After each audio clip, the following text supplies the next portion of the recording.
नमस्कार, मैं हूं कुलदीप कुमार राउत और आप देख रहे हैं फॉरवर्ड न्यूज। दर्शकों, जिस तरीके से और जो हालात बिहार में बना हुआ है वो किसी से छुपा हुआ नहीं है।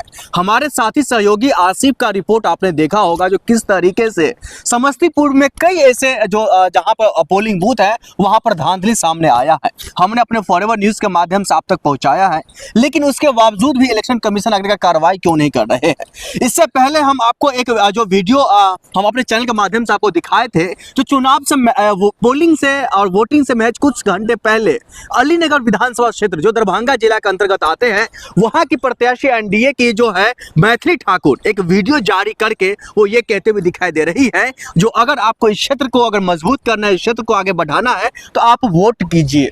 क्या ये उल्लंघन नहीं है? क्या ये आचार संहिता का खुलेआम उल्लंघन होने के बावजूद भी आखिरकार इलेक्शन कमीशन क्यों नहीं कार्रवाई कर रही है, उसका जो नॉमिनेशन है क्यों नहीं रद्द कर रहे हैं, और साथ ही साथ उस पर कार्रवाई क्यों नहीं हो रही है, इस पर हम चर्चा करेंगे। मलिक साहब हमारे साथ मौजूद है, तमाम मुद्दों पर विभाग के सब बयान रखते हैं। मलिक साहब, खुलेआम जो है आचार संहिता का उल्लंघन हो रहा है, इलेक्शन कमीशन आंख नाक मुंह कान सब बंद करके सो गए क्या इस देश में? देखिए, ये इलेक्शन कमीशन कल देखा श्री राहुल गांधी जी ने प्रेस कॉन्फ्रेंस की, पूरे देश में तहलका मच गया कि इतना बेईमान और ये चोरी से वोटों की चोरी करने वाला इलेक्शन कमीशन देश में अराजकता फैलाना चाहता है, नफरत फैलाना चाहता है देश में।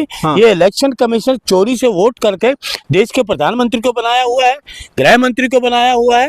ये चोरी के वोटों से सरकार चल रही है। आपके हरियाणा में, मध्य प्रदेश में, आपके महाराष्ट्र में और हरियाणा में चोरी की। पहले हम बिहार पर चर्चा कर लेंगे, फिर हम हरियाणा नयाब सिंह सैनी के पास जरूर पहुंचेंगे। सवाल यह है, जो मैथिली ठाकुर इतना खुलेआम जो है उल्लंघन कर रही है, समस्तीपुर के कई पोलिंग बूथ पर जो खुलेआम जो है धांधली हो रही है, आखिर इलेक्शन कमीशन क्यों सोई हुई है? ये इलेक्शन कमीशन तानाशाही, बेईमान, कठपुतली, सरकार की कठपुतली, सरकार का एजेंट है। सरकार के दफ्तर है, इलेक्शन कमीशन नहीं है। ये बीजेपी दफ्तर है, भारतीय जनता पार्टी के कार्यालय है। Election commission of India Bharatiya Janata party कार्यालय है, भारतीय जनता पार्टी का कार्यालय है। ये इलेक्शन कमीशन नहीं। इलेक्शन कमीशन से टीएन सेशन के टाइम पे वो थे इलेक्शन कमीशन। ये तो इलेक्शन कमीशन चाटुकार, कठपुतली। अभी पूरा देश भरोसा कर रहा, मोदी जी भरोसा कर रहा, बीजेपी भरोसा कर रही है इसी इलेक्शन कमीशन पर ना। 140 करोड़ कोई भरोसा नहीं करता इस इलेक्शन कमीशन पे। कोई देश के लोग नहीं भरोसा कर रहे। इन्होंने चोरी से महाराष्ट्र जीता, चोरी से हरियाणा जीता, चोरी से मध्य प्रदेश जीता, चारों स्टेटों में कांग्रेस की सरकार थी। चोरी से बिहार जीतने की तैयारी है। चोरी से करने, लेकिन जीत नहीं पाए। बिहार के लोग हैं। बिहार है वो, याद रखना। इलेक्शन कमीशन मुख्यमंत्री कौन बनने जा रहा है? तेजस्वी यादव। तेजस्वी यादव एक ही नाम है, सिर्फ बिहार में इंडिया गठबंधन एक नाम चल रहा है, उसकी आंधी चल रही है इंडिया गठबंधन की। और उसमें दो नाम चल रहे हैं, इलेक्शन कमीशन को हटाओ, देश बचाओ। मोदी हटाओ, देश बचाओ। हटाने का काम काज करेगा इलेक्शन? पूरे बिहार की जनता, पूरी बिहार की जनता नहीं चाहती इनको, भारतीय जनता पार्टी को, नीतीश को। वहां सिर्फ तेजस्वी यादव मुख्यमंत्री बनेंगे। वहां पूरे बिहार में जागरूक अभियान चलाया श्री राहुल गांधी जी ने, तेजस्वी यादव ने।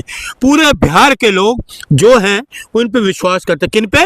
राहुल गांधी जी पे, तेजस्वी यादव पे विश्वास कर रहे हैं। उनको पता है इनको दो तो बिहार सुरक्षित है, नहीं तो ये बिहार को बेच देंगे। वोट तो हमारे कर ही रहे चोरी, वोट चोरी कर रहे, पता नहीं क्या का चोरी करेंगे। ना ये बेरोजगारी पे बात करते हैं, ना महंगाई पे बात करते हैं।